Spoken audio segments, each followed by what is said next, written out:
Kompas TV bersama saya Maria Sarong dan juga narasumber saya Deputi Eksternal Walhi Nasional Mukri Friyatna. Mas Mukri, kita lanjutkan lagi. At least lega juga buat akhirnya buat masyarakat ya. Ada tindak lanjut, ada tindakan nyata. Pemerintah langsung datang turun untuk memberikan pembongkaran itu kepada masyarakat, memberikan akhirnya janji itu ditepat. Hasil gotong royong lah, swadaya itu gugur sudah dengan sendirinya.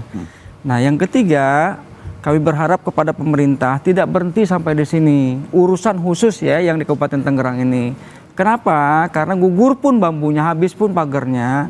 Proses reklamasi ini akan terus berlanjut sampai kapanpun sepanjang produk peraturannya itu nggak pernah digugurkan. Anda masih sanksi bahwa ini akan selesai dengan hanya pembongkaran ini atau tidak akan selesai? Karena masih lihatlah kebijakan-kebijakannya masih menyebut angka reklamasi seluas 9.000 hektar.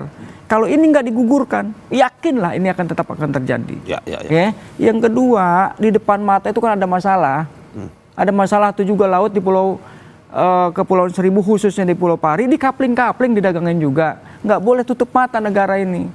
Dalam hal ini KKP. Demikian juga sama yang terjadi di Bekasi.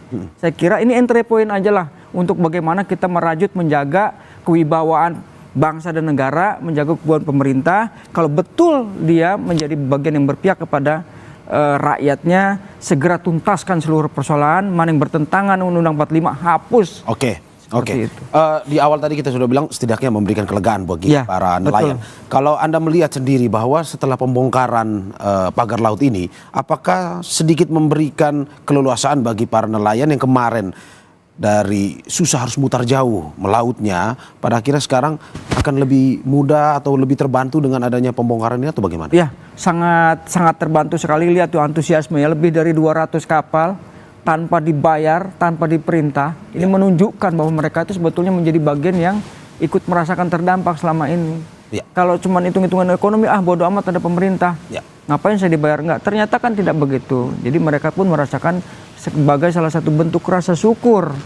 Kalau pagar ini tidak ada, maka mereka insya Allah kembali akan normal berusaha seperti biasa. Oke. Berarti Anda mau bilang bahwa pemulihan ekonomi dari para nelayan sudah mulai terlihat setelah pembongkaran ini ya? Ya, mungkin dalam waktu beberapa hari ini belum ya, karena belum selesai ya. Tapi paling tidak di tempat yang sudah lebih awal terbongkar pagarnya, insya Allah dalam beberapa hari itu sudah nampak. Oke. Ya, paling minimal lah itu dia kos untuk beli bensinnya atau beli solarnya itu nggak lagi nambah seperti yang sebelumnya. Nah, kembali normalnya minimal itu. Syukur-syukur pendapatan ikannya jauh lebih banyak juga. Oke, kalau Anda melihat bahwa nelayan sendiri ini membantu pembongkaran pagar laut. Berarti selama ini nelayan sangat-sangat terdampak dan memang berharap ini segera dibongkar. Betul. Makanya ketika hari pertama TNI AL ini muncul, mereka kan riang gembira menyambut gitu loh. Karena tidak ada lagi membela mereka, nggak ada sosok pelindung. Nah, baru muncul semangat, tiba-tiba KKP membatalkan. Gimana lah ya, perasaan lagi bahagia, tiba-tiba lagi pesta berhenti. Apa coba perasaannya? Makanya ketika sekarang ini kekuatan besar berkumpul, insya Allah bangkit kembali kemuliaan hati, keceriaan, harapan untuk menaruh kepercayaan kepada pemerintah. Oke, Mas Mukri, kalau kita berbicara terkait dengan mereka atau dalam tanda kutip oknum yang memasang pagar laut tersebut, apakah perlu sebenarnya dari Walhi sendiri melihat bahwa sebenarnya tidak hanya pembongkaran, tapi perlu juga memberitahu ke publik bahwa inilah orang-orang yang memasang atau melakukan pemasangan pagar laut tersebut? Ya kudu itu mah. Jadi mulai dari orang yang setelah diselidiki ketahuan jelas ya, ditangkap, termasuk juga pemodalnya. Tapi yang kami mohonkan itu jangan diperlakukan sama yang kuli. Yang upahanin yang buruh, kan mereka mah nggak tahu, namanya juga orang upahan. Kalaupun misalnya harus terjerat karena tindak pidana misalnya ya, tolong dipisahkan lah. Ini yang namanya bentuk keadilan hukum kepada orang-orang yang nggak tahu. Mereka mencari makan aja. Tapi kepada aktor intelektualnya ini yang kita minta, tangkap, jemterengin dia di TV ini seperti apa nih pelaku-pelakunya supaya orang tahu. Perlu kerana hukum atau tidak? Ya harus. Ya. Harus bahkan wajib. Wajib karena ya ini bikin susah semua orang. Terutama nelayan. negara dirugikan juga, ya, terhina negara ini. Kenapa terhinanya? Ya contoh komunikasi, sampai acak adut gitu kan. Kan ini nggak benar hanya gara-gara urusan pagar bambu yang katanya swadaya itu. Dibuat pusing semuanya. Mas, menurut Anda dengan kemarin pengakuan dari Menteri ATR BPN Nusron Wahid dengan mengumumkan beberapa nama yang memiliki HGB tersebut adalah sebuah langkah maju dari Walhi sendiri. Melihat itu sebagai sebuah langkah maju, pemerintah ada bersama masyarakat, berada bersama para nelayannya atau tidak sebenarnya? Ya, satu sisi kami hormat ya, tapi bukan langkah maju, berupaya jujur aja. Karena kalau nggak digasak dari bawah juga nggak keluar barang ini. Tapi tetaplah kita hormatin, biar gimana pun udah ngakuin kami punya kesalahan. Tapi kan kesalahan itu juga masih pakai teknis. Nanti seandainya jika begini begitu baru, padahal kan nggak usah rumit-rumit.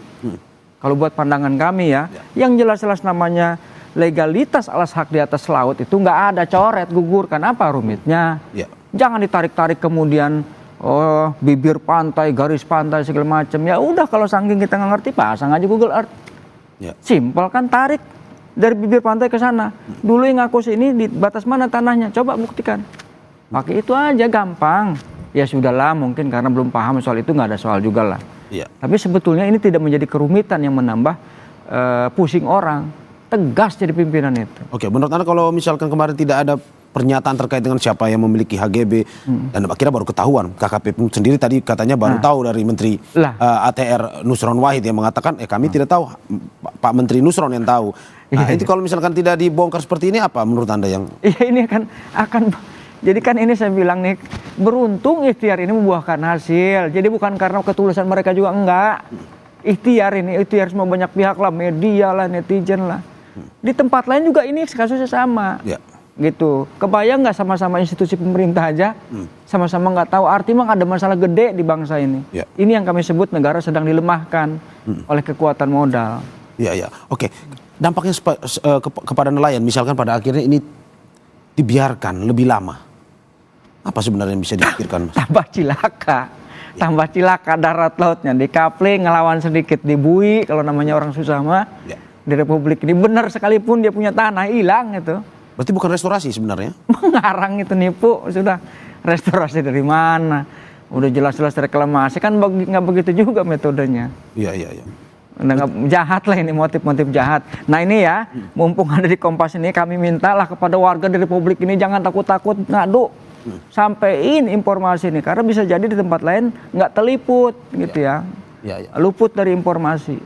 Kalau kita melihat ke layar ini, Anda bisa melihat bahwa pagar laut ini ya terbuat dari bambu, dan kalau Anda melihat ini dalam sebuah struktur yang lebih rapi, dan memang ini pengerjaannya memang sebuah pengerjaan yang memang disengajakan atau bagaimana sebenarnya? Kalau jadi kan tuh, jadi kan udah tadi ya waktu awal-awal ya diliput itu di bawah tuh dilancipin, yang di atas diratain, artinya memang udah disiapin betul, matang nih barang ini kan. Begitu ya. Gitu. Kemudian dia yang tadi kan banyak tumpukan yang belum terpasang. Sebetulnya rencananya kalau nggak masalah sekarang ini, itu kan akan bagian.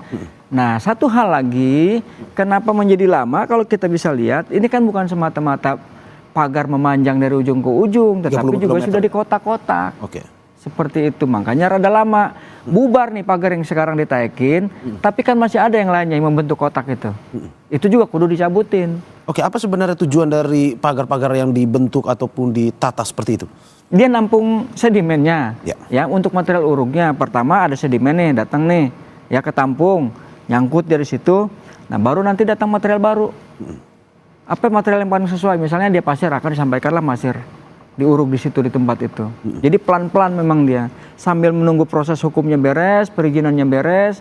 Ini jerat ini sudah siap. Berarti pemulihan yang selama ini dijanjikan atau dijadikan sebagai alasan itu tidak terlihat sama sekali seperti yang... Nggak ada, itu sudah ngarang, nipu itu sudah. Nipu, pembodohan tuh. Masa negara kalah sama urusan tukang bambu? Apa yang harus dilakukan kalau misalkan itu benar-benar pemulihan? Ya kalau sebetulnya dia mau pemulihan ya, di bibir pantainya itu dipasang aja, itu kan sudah ada kawasan lindung, jelas-jelas tuh. Ya, ada kawasan mangrove, udah. Ya, direforestasi namanya, penanaman ulang. Mana yang bolong, mana yang kopong, tanam ulang.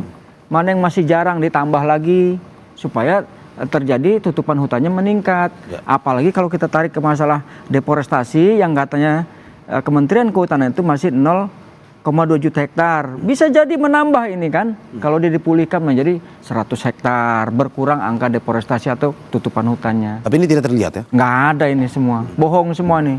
Oke. Nipu semua. Oke, Mas Mukri, terakhir terkait dengan pembongkaran ini. Tadi Anda sudah bilang soal kelegaan itu.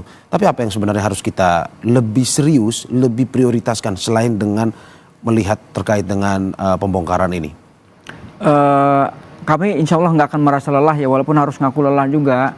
Ya soal ini nih kan barang sudah lama nih, dari tahun 2011 sudah direncanakan. Nah sepanjang juga instrumen kebijakan di tingkat daerahnya tidak pernah digugurkan, yang namanya reklamasi satu ya. Kedua terkait dengan proyek strategis nasional, Tropical Coastline itu, maka persoalan ini tidak akan pernah berhenti. Nah kami berharap yang bisa melakukan, siapa yang bisa menunda, yang bisa menghapus adalah orang yang menyusun. Dalam hal ini pemerintah.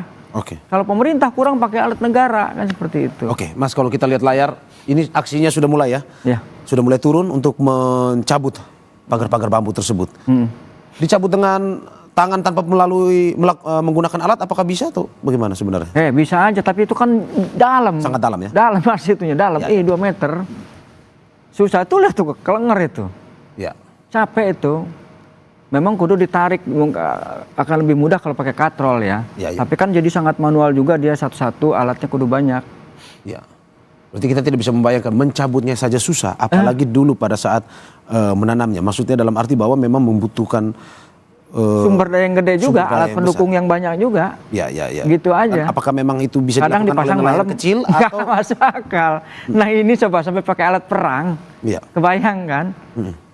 Sampai alat perang dipasang itu. Berarti ini siang, tentara aja tuh tadi bilang dan Tamal tadi, kalau seandainya cuaca buruk kami nggak berani. Ya karena untuk keselamatan. Nah artinya sangat serius nih upaya ini. Masangnya juga butuh kekuatan yang gede. Anda mau bilang berarti tidak mungkin nelayan kecil melakukan? Nggak mungkin, sangat nggak mungkin. Hanya mereka yang memiliki modal? Punya modal yang besar lah. Sudahlah, pengen saya tuh beginilah Pak pengusaha, kalau seandainya memang ini contohlah jadi pengusaha yang baik ya, berhentilah sudah buat kekeruhan di Republik ini, masih ada cara yang lain. Mas Murki, tahan sebentar karena ini ya kita bisa saksikan di layar kaca. Ini adalah gambar terbaru dari drone atau gambar udara yang dimiliki oleh Kompas TV, memperlihatkan bagaimana proses pembongkaran pagar laut sedang dilakukan, dan tadi sudah ada pihak-pihak yang ikut aksi terjun langsung ke laut untuk mencoba membongkar pagar laut secara manual tadi.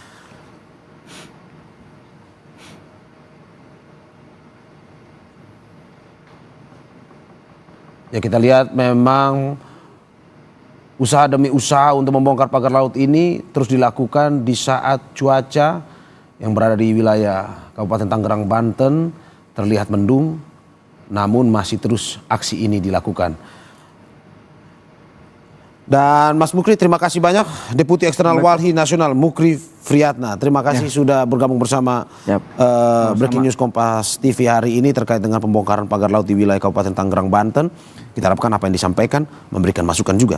Tidak selesai pada pembongkaran ini saja, tapi bagaimana tindak lanjut dari pemerintah untuk melindungi masyarakat, khususnya para nelayan. Terima kasih Mas Mukri Friatna, dan saudara jangan kemana-mana karena Breaking News Kompas TV akan kembali lagi.